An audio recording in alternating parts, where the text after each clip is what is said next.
Φίλες και φίλοι οδηγοί, η Παγκόσμια ημέρα σκέψης πλησιάζει. Η μέρα που η σκέψη μας πετάει από τον έναν τόπο στον άλλον, από τον έναν αδελφό μας στον άλλον, όπου και αν βρίσκεται.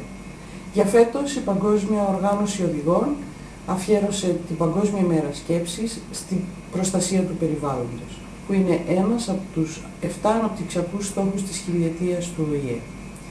Μαζί λοιπόν κάνουμε κάτι για το περιβάλλον, κάνουμε κάτι για τη ζωή μας, κάνουμε κάτι για τις επόμενες γενιές που θα έρθουν.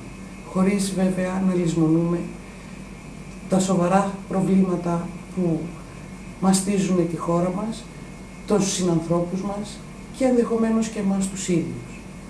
Θα κάνουμε λοιπόν τρόπο ζωής στις αξίες του οδηγισμού και μέσα από τις δράσεις μας για το περιβάλλον να δείξουμε αυτήν την αγάπη, το σεβασμό, τη σκέψη και τη φιλία και το όραμά μας για το μέλλον.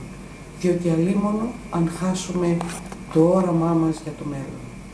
Χρόνια πολλά και να είμαστε πάντα καλά, να κάνουμε πράξη τις οδηγικές μας αξίες.